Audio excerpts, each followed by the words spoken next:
University మంచి భవిష్యత్తు కోసం తెలుగు విద్యార్థులు ఇష్టపడే యూనివర్సిటీ. కాల్ 9059052378 9059052379.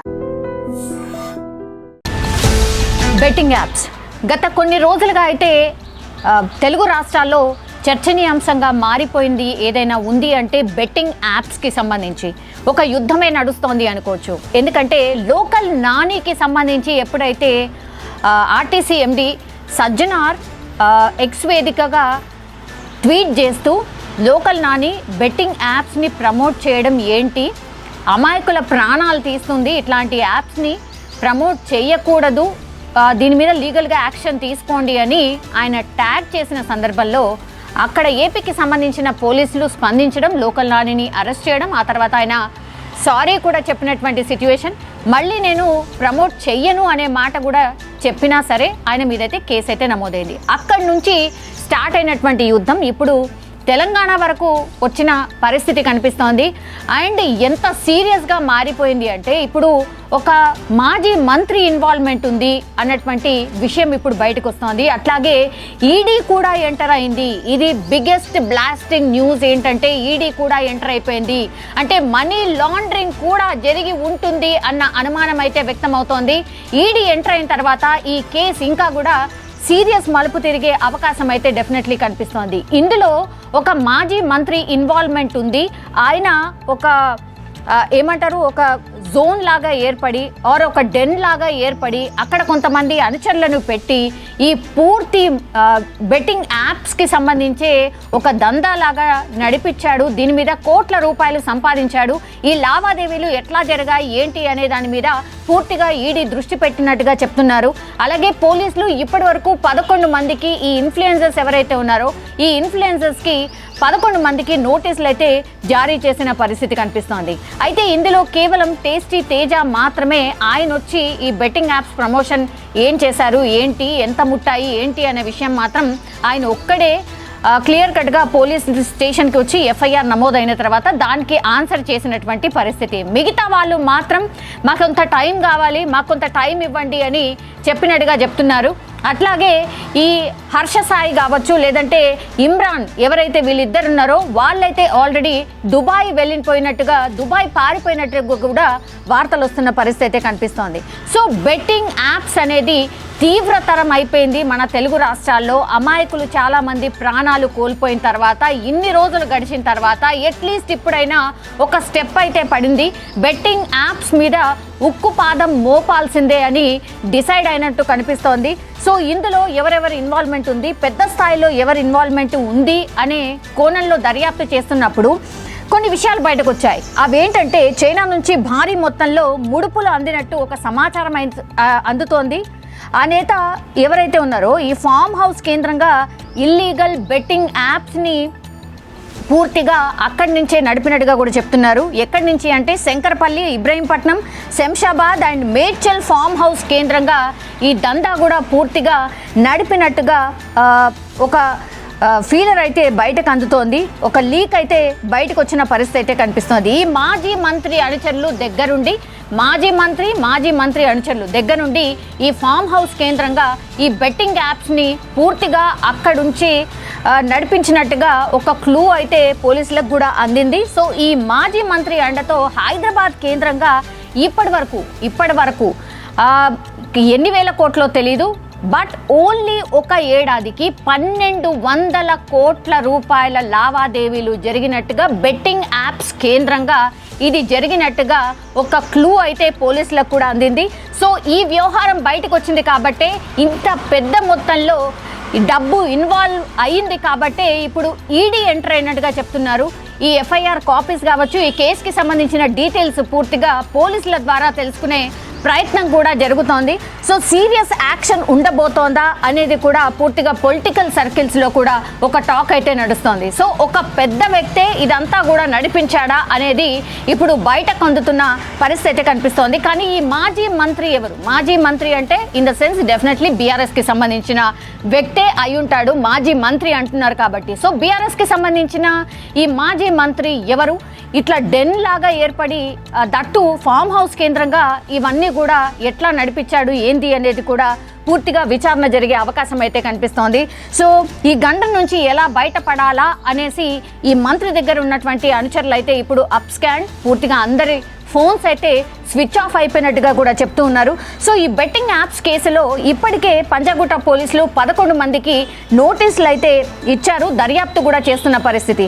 సో యాప్స్ని ప్రమోట్ చేసిన కొంతమందిపై అయితే ఇప్పుడు ఆల్రెడీ ప్రత్యేక దృష్టి సారించారు అండ్ విచారణకు హాజరు కావాలని కొందరికి ఆల్రెడీ నోటీసులు కూడా వెళ్ళాయి. అందులో కేవలం నేను ఇంతకుముందు చెప్పినట్టుగా ఓన్లీ టేస్టీ తేజ మాత్రమే వచ్చిండు, మిగతా వాళ్ళకి నోటీసులు ఇచ్చారు. బట్ ఈరోజు రేపు విచారణకు రమ్మన్నారు. మరి ఎంతమంది వస్తారు ఏంటి తెలీదు.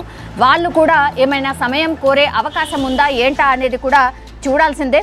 సో ఈ క్రమంలోనే పోలీసులు పిలిచినప్పుడు విచారణకు వెళ్తే ఏంటి, వెళ్ళకపోతే ఏంటి అనేది కూడా ఈ ఇన్ఫ్లుయెన్సర్స్ ఎవరైతే ఉన్నారో వాళ్ళు టెన్షన్ పడుతున్న పరిస్థితి కనిపిస్తోంది. సో బెట్టింగ్ యాప్స్ గురించి రకరకాల వార్తలు వస్తున్నాయి కాబట్టి ఈడీ అటువైపు నుంచి కూడా పూర్తిగా దృష్టి సారించింది. ఈడీ కూడా ఎంటర్ అయిపోయిన పరిస్థితి మనకు స్పష్టంగా కనిపిస్తోంది.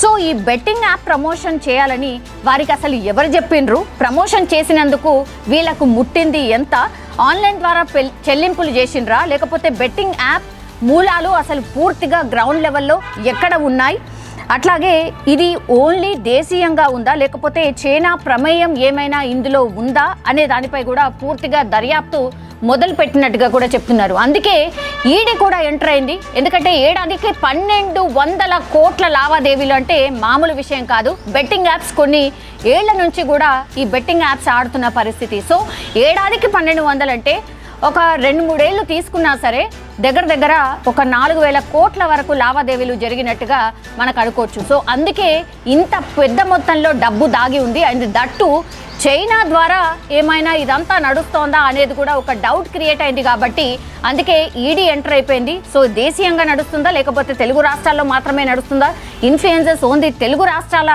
వాళ్ళే ఉన్నారా లేకపోతే దేశీయంగా కూడా ఈ ఇన్ఫ్లుయెన్స్ అందరూ కూడా ఇక్కడి నుంచే ఆపరేట్ చేయబడ్డారా, ఇట్లాంటి రకరకాల డౌట్స్ వస్తున్న నేపథ్యంలో ఇప్పుడు మరి ఈడీ ఎవరి మీద కేసులు నమోదు చేయబోతోంది, అట్లాగే ఈడీ ఎంటర్ అయిన తర్వాత ఎలాంటి ప్రొసీజర్ ఉంటుంది, ఈ ఇన్ఫ్లుయెన్సర్స్ ఎవరైతే ఉన్నారో వాళ్ళను కూడా విచారణకు పిలుస్తుందా, ఏదో బెట్టింగ్ యాప్స్ని ప్రమోషన్ వైజ్గా చేసుకుందాం అనుకుంటే ఈడీ కూడా ఎంటర్ అవ్వడం ఏంటి, ఇట్లా ఎఫ్ఐఆర్ నమోదు అవ్వడం ఏంటి అనేది అయితే ఇన్ఫ్లుయెన్సర్స్ చాలామంది టెన్షన్ పడుతున్న పరిస్థితి అయితే మనకు స్పష్టంగా కనిపిస్తోంది. చూడాలి మరి ఈడీ ఎంటర్ అయిన తర్వాత ఈ కేసు ఎలాంటి మలుపు తిరగబోతోంది. ఈ బెట్టింగ్ యాప్స్కి సంబంధించి ఉక్కుపాదం డెఫినెట్లీ మోపే అవకాశమే డెఫినెట్లీ కనిపిస్తోంది. సో బెట్టింగ్ యాప్స్ అనే పదం లేకుండా ఈ తెలుగు రాష్ట్రాలే కాదు పూర్తిగా అంటే ఇండియా వ్యాప్తంగా కూడా ఈ బెట్టింగ్ యాప్స్ అనేది కూడా లేకుండా చేయాలనే ధ్యేయంగానే ముందుకు కదులుతున్నట్టు మనకైతే స్పష్టంగా అర్థమవుతోంది. ఈ బెట్టింగ్ యాప్సే కావచ్చు, రమ్మీ అట్లాగే గేమింగ్ యాప్స్ ఇవి కూడా కొంప ముంచుతున్నాయి. బికాజ్ ఆత్మహత్యలకు కారణమవుతున్నాయి. చాలామంది అప్పులు చేసి యువత చాలామంది పెడదవు పడుతున్నారు, చాలామంది చనిపోతున్న పరిస్థితి. అయితే ఇన్ఫ్లుయెన్సర్స్ ఈ టీవీకి సంబంధించిన నటులు 11 మంది మీద కేసు అయితే నమోదు చేసిండ్రు, వాళ్ళ మీద ఎఫ్ఐఆర్ అయితే నమోదు చేసిండ్రు. అక్కడి వరకు బాగానే ఉంది. కానీ వీళ్ళు మాత్రమే చేశారా, మరి పెద్ద పెద్ద సెలబ్రిటీస్కి ఎందుకని నోటీసులు ఇవ్వట్లేదు అంటే వీళ్ళకో న్యాయం వాళ్ళకో న్యాయం ఎట్లా అవుతుంది అంటూ నెటిజన్లే డైరెక్ట్ క్వశ్చన్ చేస్తున్న పరిస్థితి. ఇప్పుడు యుద్ధం ఆల్రెడీ స్టార్ట్ అయిపోయింది బెట్టింగ్ యాప్ మీద, అట్లాగే ఈ గేమింగ్ యాప్స్ మీద కూడా ఒక యుద్ధం జరగాల్సిందే. ఎందుకంటే ఈ రమ్మీకి సంబంధించిన యాప్స్ కూడా చాలా పెద్ద ఎత్తున ఉన్నాయి. దాని ప్రమోటర్స్ కూడా ఆషామాషి హీరోయిన్లు కాదు, పెద్ద పెద్ద హీరోయిన్సే ఈ యాప్స్ని ప్రమోట్ చేసిండ్రు. మరి వాళ్ళ మీద చర్యలు ఎందుకు తీసుకోరు? ఇప్పుడు వీసీ సజ్జనార్ ఒక యుద్ధం అయితే స్టార్ట్ చేసారు బెట్టింగ్ యాప్స్ మీద.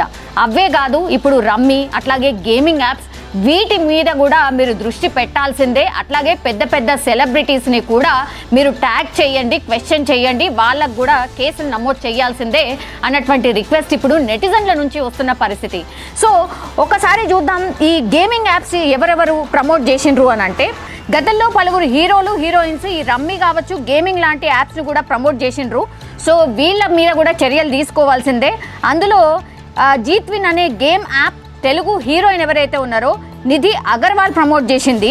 అట్లాగే రమ్మీ గేమింగ్ యాడ్లో నటుడు ప్రకాష్ రాజ్ కావచ్చు, హీరో రానా కావచ్చు, నటి మంచు లక్ష్మి కావచ్చు, వీళ్ళందరూ కూడా వీడియోలు సైతం పోస్ట్ చేస్తూ నెటిజన్ క్వశ్చన్ చేస్తున్నారు. మరి ఇవేమైనా మంచి యాప్సా? ఈ గేమింగ్ యాప్స్ ఏమైనా మంచివా? లేదంటే రమ్మీ ఆడండి, డబ్బులు సంపాదించండి అని అక్కడ కూడా ఇట్లనే ఈ యువతను పెడదో పట్టిస్తున్నారు కదా. ఇది కూడా బెట్టింగ్ యాప్ లాంటిదే. కాబట్టి వీటి మీద కూడా ఈ ప్రమోషన్ చేసిన వాళ్ళ మీద కూడా చర్యలు తీసుకోవాల్సిందే. బీసీ సజ్జనార్ గారు, మీరు వీళ్ళని ట్యాగ్ చేస్తూ వీళ్ళపైన కూడా కేసులు నమోదు చేయండి, వీళ్ళ మీద కూడా ఒక యాక్షన్ తీసుకోవాల్సిందే అంటూ కూడా ఆర్టీసీ ఎండి సజ్జనార్ని చాలామంది నెటిజన్స్ అయితే అడుగుతున్న పరిస్థితి. ఇప్పుడు కంప్లీట్గా భారత చట్టాలు ఒక సామాన్యులకే వర్తిస్తాయా? ఎందుకంటే say no to betting apps అనే ఉద్యమం ఆల్రెడీ స్టార్ట్ అయింది కాబట్టి ఓన్లీ బెట్టింగ్ యాప్సే కాదు, గేమింగ్ యాప్స్ అట్లాగే ఈ రమ్మీ యాప్స్ని కూడా say no to gaming apps అట్లాగే రమ్మీ యాప్స్ అనేది కూడా మీరు ట్యాగ్ చేస్తూ ఒక ఉద్యమం స్టార్ట్ చేయాల్సిందే అంటూ ఇప్పుడు వీసీ సజ్జనార్ని చాలామంది రిక్వెస్ట్ చేస్తున్న పరిస్థితి అయితే కనిపిస్తోంది.